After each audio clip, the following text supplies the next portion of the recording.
tuer. Étant caché dans les montagnes, il en vient à penser, de tous les adorateurs de Dieu, il ne me reste que moi. Je suis seul, il n'y a personne d'autre comme moi. 1 Roi 18. Des siècles plus tard, l'apôtre Paul a été confronté aux autorités civiles qui lui ont reproché sa foi chrétienne, devant ainsi défendre ses convictions sous peine de mort. Il a également dit ces mots. Lors de ma première défense, personne n'était à mes côtés, mais ils m'ont tous abandonné. 2 Tim 4,16. Que ce soit parce qu'ils étaient seuls physiquement ou parce qu'ils se sentaient seuls spirituellement, les personnages bibliques ont géré cette situation de la même manière. Au-delà de leur perception ou hypothèse, ils fondaient leur vie sur ce qu'ils croyaient de Dieu. Ils fondaient leur vie et leur vision sur ce que Dieu disait être vrai, faisaient confiance à ce qu'il disait et obéissaient à sa voix. Pour nous aussi, la réponse s'apparente à la solitude. Nous devons croire ce que Dieu dit de notre situation et obéir à ce qu'il nous commande. Nous devons croire et obéir à la vérité de Dieu.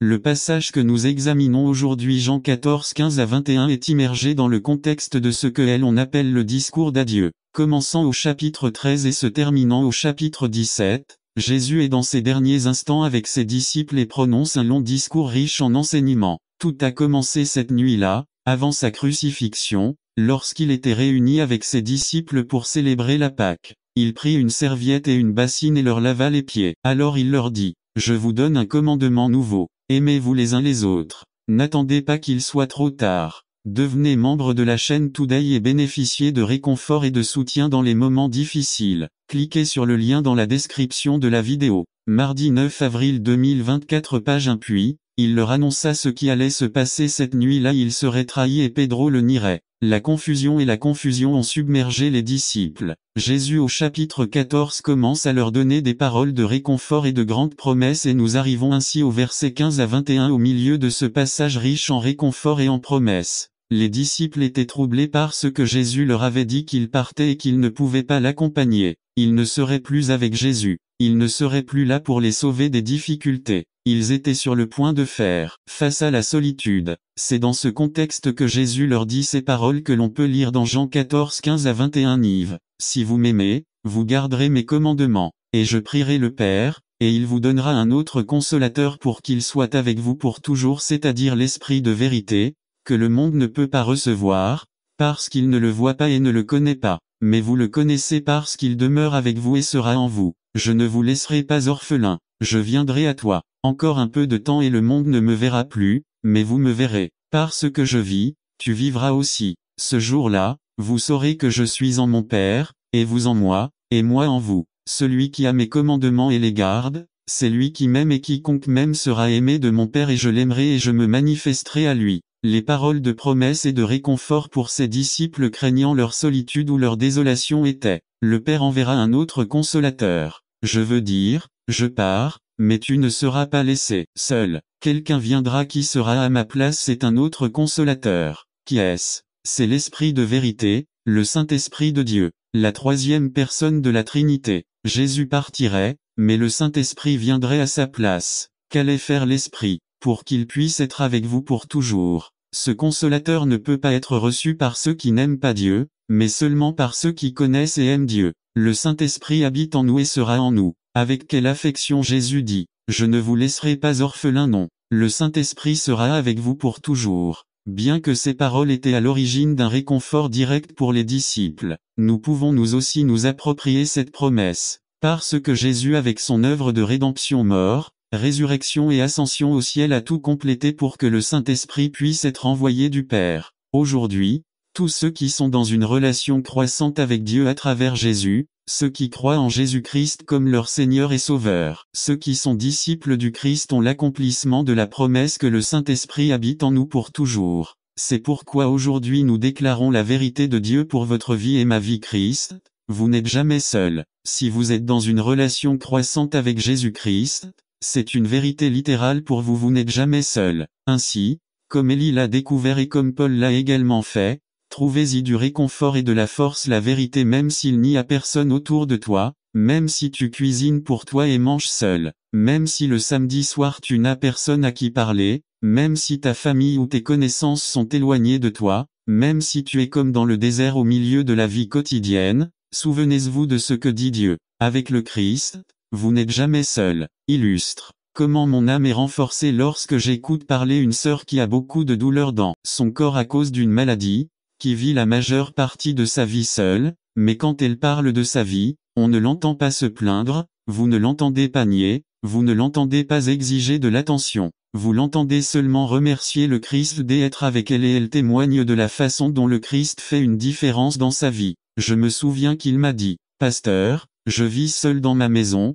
mais ça n'a pas d'importance parce que Dieu est avec moi. » Cette sœur a très bien compris ce que Dieu dit de sa réalité. Avec le Christ, vous n'êtes jamais seul. N'attendez pas qu'il soit trop tard. Devenez membre de la chaîne Today et bénéficiez de réconfort et de soutien dans les moments difficiles. Cliquez sur le lien dans la description de la vidéo. Mardi 9 avril 2024 page 2. La prochaine fois que la solitude frappera à votre porte, ouvrez les yeux sur la réalité telle que Dieu la voit. Si vous êtes en Christ, vous n'êtes jamais seul. Le Saint-Esprit de Dieu est avec vous pour toujours. Vous réfléchissez peut-être, mais vous ne connaissez pas mon cas. Vous ne pouvez pas imaginer à quel point je suis seul. Cela m'enlève toute envie de faire quoi que ce soit. Personne ne m'appelle, je mange seul, je passe le week-end seul. Vous ne pouvez pas imaginer à quel point ma vie est triste. Vous avez raison, je ne connais pas votre cas, mais Dieu le sait. Et Jésus, à ses disciples craintifs, troublés et confus, en plus de leur assurer que le Saint-Esprit serait avec eux pour toujours,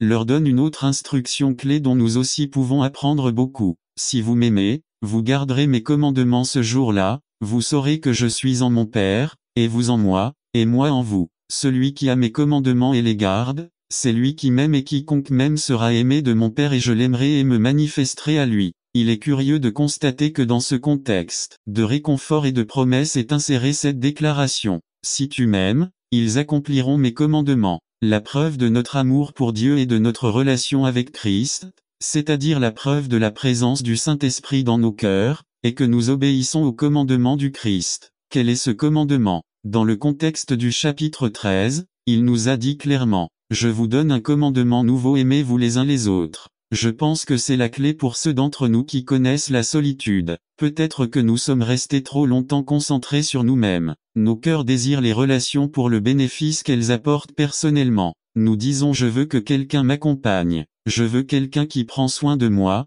qui s'inquiète pour moi, etc.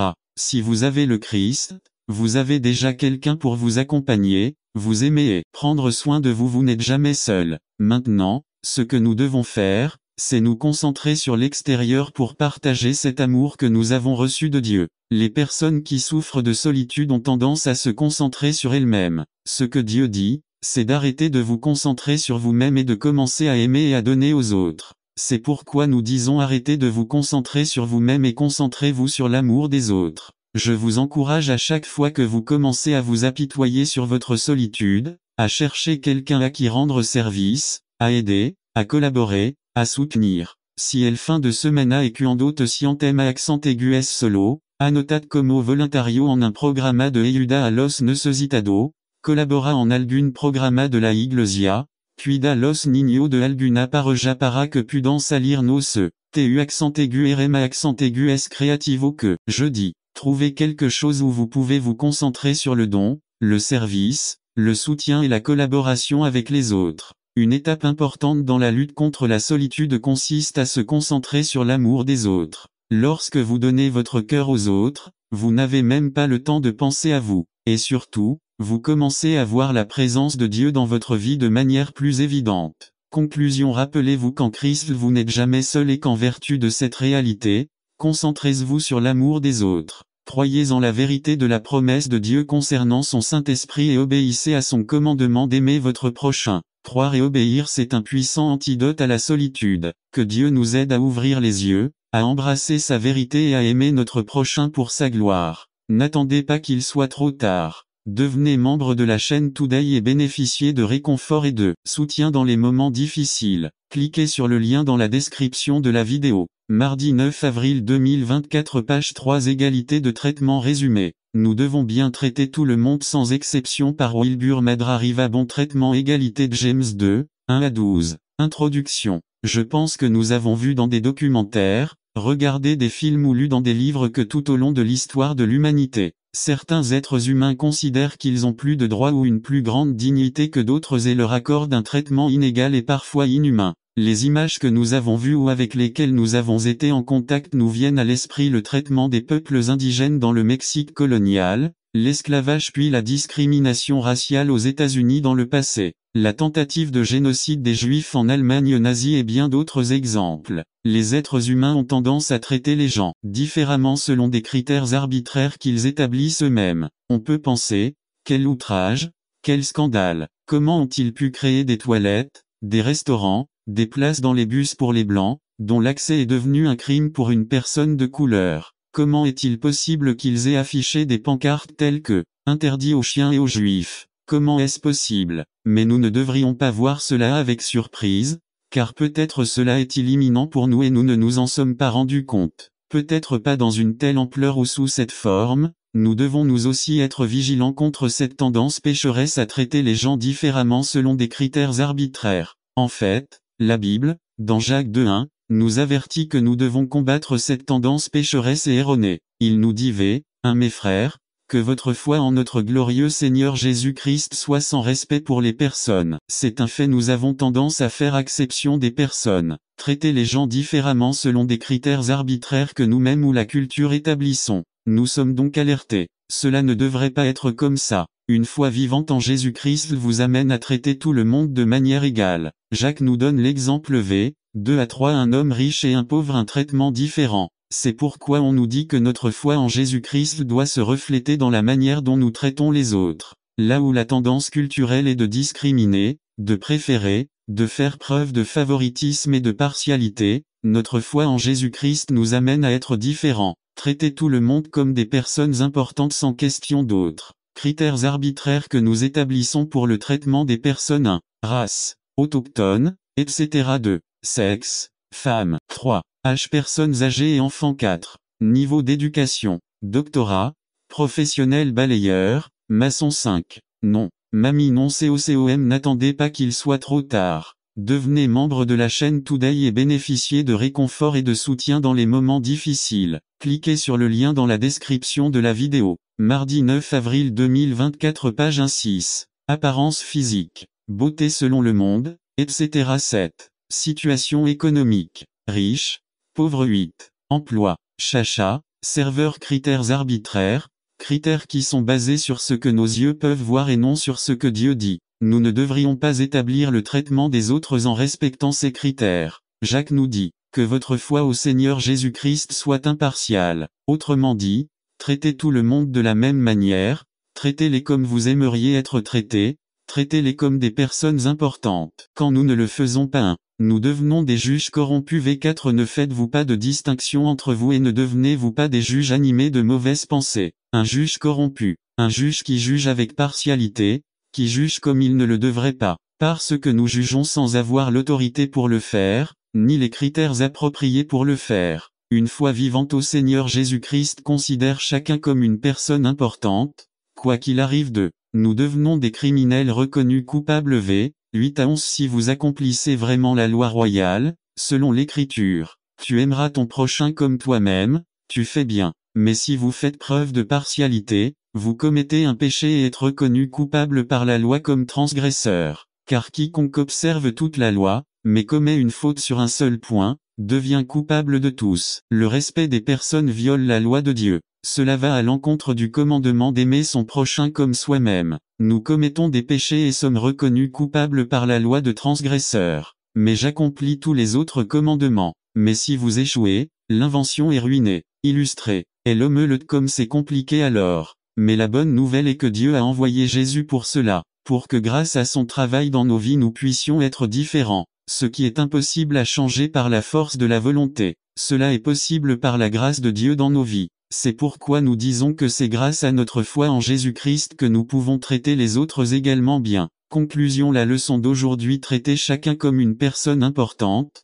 quelle que soit sa race, son sexe, son âge, son niveau d'éducation, son nom de famille, son apparence physique, son statut économique ou son emploi. C'est le résultat et la caractéristique d'une foi vivante, d'une vraie relation avec Jésus-Christ pour la gloire de Dieu. N'attendez pas qu'il soit trop tard. Devenez membre de la chaîne Today et bénéficiez de réconfort et de soutien dans les moments difficiles. Cliquez sur le lien dans la description de la vidéo. Mardi 9 avril 2024 page 2 Adora résumé. Qu'est-ce que l'adoration? Par Wilbur Madra Riva Adoration Psaume 115, 1 à 8 Introduction. L'année dernière, la ville d'Athènes, en Grèce, était un point d'intérêt mondial. Je pense que la plupart d'entre nous suivent les compétitions des athlètes mexicains aux Jeux Olympiques. Je ne sais pas combien d'entre nous auraient aimé être là et profiter de tout ce qui s'est passé. La Bible nous parle d'un homme qui s'est rendu à Athènes il y a des centaines d'années, non pas pour voir les Jeux Olympiques ou profiter du panorama, mais pour prêcher le Christ. L'apôtre Paul arriva à Athènes et son cœur ressentit une profonde tristesse. Non pas parce qu'il n'a pas vu les Jeux Olympiques ou parce que la vue était moche, mais parce qu'Athènes était pleine d'idolâtrie. Acte 17. Athènes était le centre du culte de tous les dieux. Leur souci du culte était si grand qu'ils avaient ordonné qu'un autel soit érigé au Dieu inconnu. Et c'est précisément ce Dieu que Paul voulait leur présenter. Les Athéniens avaient compris qu'ils avaient été créés pour adorer. Malheureusement, ils n'avaient jamais adoré le Dieu vivant et vrai, le Dieu qui a créé les cieux et la terre. Frères, nous ne sommes pas différents des Athéniens. Quelque chose en nous nous pousse à adorer, parce que nous avons été créés pour adorer. Le mot culte est un mot très fort. L'adoration englobe de nombreuses idées: aimer, chérir, glorifier, exalter, louer, faire confiance, obéir, reconnaître, honorer, servir, respecter, craindre, sanctifier, etc. C'est le mot le plus fort que vous puissiez utiliser pour désigner Dieu. Illustre comme en espagnol, je t'aime et je t'aime. Par conséquent, en tant qu'Église, l'une des responsabilités fondamentales des membres est d'adorer. J'aimerais commencer par apporter quelques précisions. 1. L'adoration n'est pas seulement de la musique. L'adoration n'est pas seulement un chant pour Dieu. 2. L'adoration n'est pas seulement une adoration. L'adoration est un moment communautaire et intense d'adoration envers Dieu, mais lorsque nous quittons l'adoration, nous n'arrêtons pas d'adorer. 3. Le culte n'est pas simplement une autre chose que je fais. Nous le considérons comme une activité que nous pratiquons dans le cadre de notre emploi du temps chargé. L'adoration est dans tout ce que je fais. L'adoration n'est pas une option. En fait, ce que je fais et comment je le fais montre qui j'adore. Nous sommes des adorateurs. La question n'est pas de savoir si j'adorerai, mais qui j'adorerai. Lorsque nous n'adorons pas Dieu, nous adorons n'importe quoi ou n'importe qui. Le psaume 115 nous aide à clarifier davantage ce qu'est l'adoration et notre responsabilité en tant que membre de cette Église. L'adoration, c'est arrêter de se donner de la gloire et la donner à Dieu. N'attendez pas qu'il soit trop tard. Devenez membre de la chaîne Today et bénéficiez de réconfort et de soutien dans les moments difficiles. Cliquez sur le lien dans la description de la vidéo. Mardi 9 avril 2024 page 1. Le psalmiste commence par dire, « Pas à nous, ô accent circonflexe Jéhovah, pas à nous, mais donne gloire à ton nom. 2. Nous aimons notre gloire. Vous n'aimez pas la sensation de puissance, la reconnaissance, chiffre. Vous n'aimez pas voir votre nom en lumière sur un chapiteau. Vous vous sentez indépendant. Vous avez l'impression de n'avoir besoin de personne. Vous avez l'impression d'être connu. Vous n'aimez pas ça. 3. Ou peut-être aimez-vous savoir que vous avez besoin de Dieu. Tu ne peux rien faire sans. De quoi dépends-tu de lui? Que dans tout ce qui va bien pour toi, il en est la cause. Que vos efforts humains ne sont rien sans cela. 4. Eh bien, c'est précisément ce qu'est l'adoration. C'est arrêter de donner la gloire de notre vie à nous-mêmes et commencer à la donner à Dieu. En toute humilité devant Dieu,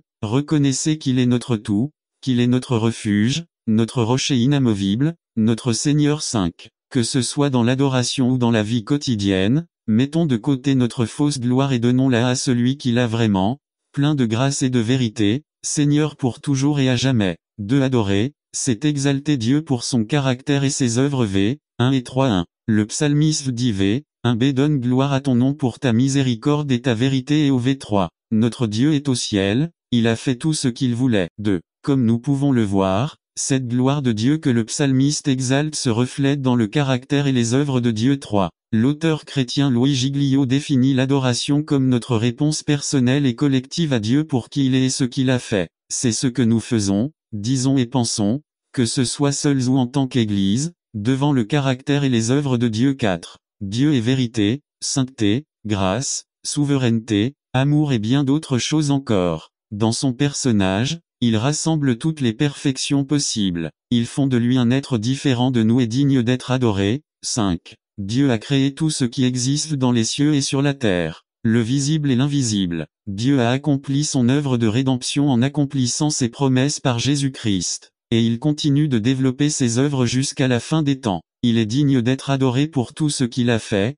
pour ce qu'il fait et ce qu'il fera. 6. Nous l'adorons lorsque nous avons confiance en son caractère qui ne change pas dans toutes les circonstances de notre vie. 7. Nous l'adorons lorsque nous croyons qu'il travaille dans toutes les circonstances de notre vie. 8. Nous l'adorons lorsque nous imitons son personnage dans chaque relation, chaque situation de notre vie. 9. Nous l'adorons lorsque nous nous rencontrons et d'une seule voix nous exalter son caractère et ses œuvres. 10. L'adoration est notre réponse personnelle et collective à Dieu, pour qui il est et ce qu'il a fait. L'adoration, c'est abandonner les idoles et faire confiance au vrai Dieu. 3 à 8. 1. Le psalmiste se tourne maintenant vers la description d'une réalité. Nous luttons contre les idoles. 2. Beaucoup d'entre nous ne s'inclinent pas physiquement devant une sculpture ou ne lui disent pas que c'est notre Dieu, comme au temps du psalmiste, mais même si vous n'avez pas de niche dans votre maison pour placer ces sculptures afin de les adorer, cela est toujours d'actualité pour nous tous. N'attendez pas qu'il soit trop tard. Devenez membre de la chaîne Today et bénéficiez de réconfort et de soutien dans les moments difficiles. Cliquez sur le lien dans la description de la vidéo. Mardi 9 avril 2024 page 2-3. Parce qu'une idole est cette partie de la création qui usurpe la gloire de Dieu pour nous. Toute la gloire, la majesté, toute notre confiance, notre adoration, au lieu de la diriger vers le vrai Dieu, nous la dirigeons vers une chose, une substance, une personne, une circonstance, un aspect de la création. 4. Le psalmiste dit à quoi ressemblent nos idoles. Avec 3e Leurs idoles sont l'argent et l'or. Nous essayons de les décorer,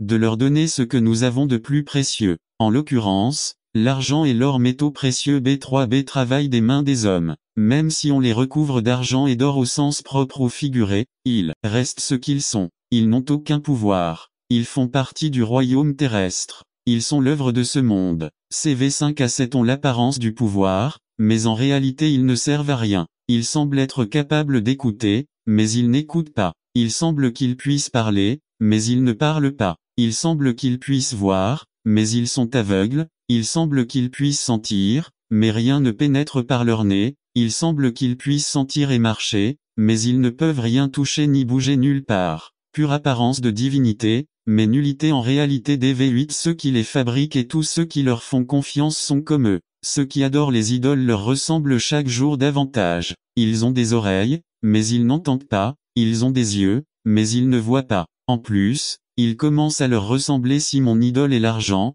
je commencerai à être de plus en plus froid, plus dur, plus sec, etc. Les idoles sont à l'ordre du jour. C'est pourquoi il est très important d'adorer intentionnellement le Dieu vivant et vrai. C'est pourquoi nous disons que l'adoration consiste à abandonner nos idoles et à faire confiance au seul vrai Dieu. Conclusion V2 Pourquoi les gens devraient-ils dire « Où est ton Dieu maintenant ?» Les gens autour de nous se demandent « Qui est leur Dieu ?» Où est ? Par notre adoration, nous montrons sa gloire, son caractère, ses œuvres et sa vérité. Notre façon de vivre devrait être une adoration constante de Dieu. Lorsque nous nous rassemblons, nous affirmons et exaltons également notre Dieu à travers Jésus-Christ. N'attendez pas qu'il soit trop tard. Devenez membre de la chaîne Today et bénéficiez de réconfort et de soutien dans les moments difficiles. Cliquez sur le lien dans la description de la vidéo. Mardi 9 avril 2024 page 3 Ne craignez pas résumé. Dieu est notre berger et nous a invités au banquet. Par Wilbur Madrariva N'ayez pas peur 170705 Psaume 23 Introduction. Depuis que je suis enfant, dans l'église que je fréquentais, ils nous ont fait mémoriser plusieurs psaumes. Psaume 1, Psaume 8, Psaume 24 et bien sûr, Psaume 23. Le psaume 23 a été et sera un psaume qui accompagne de nombreuses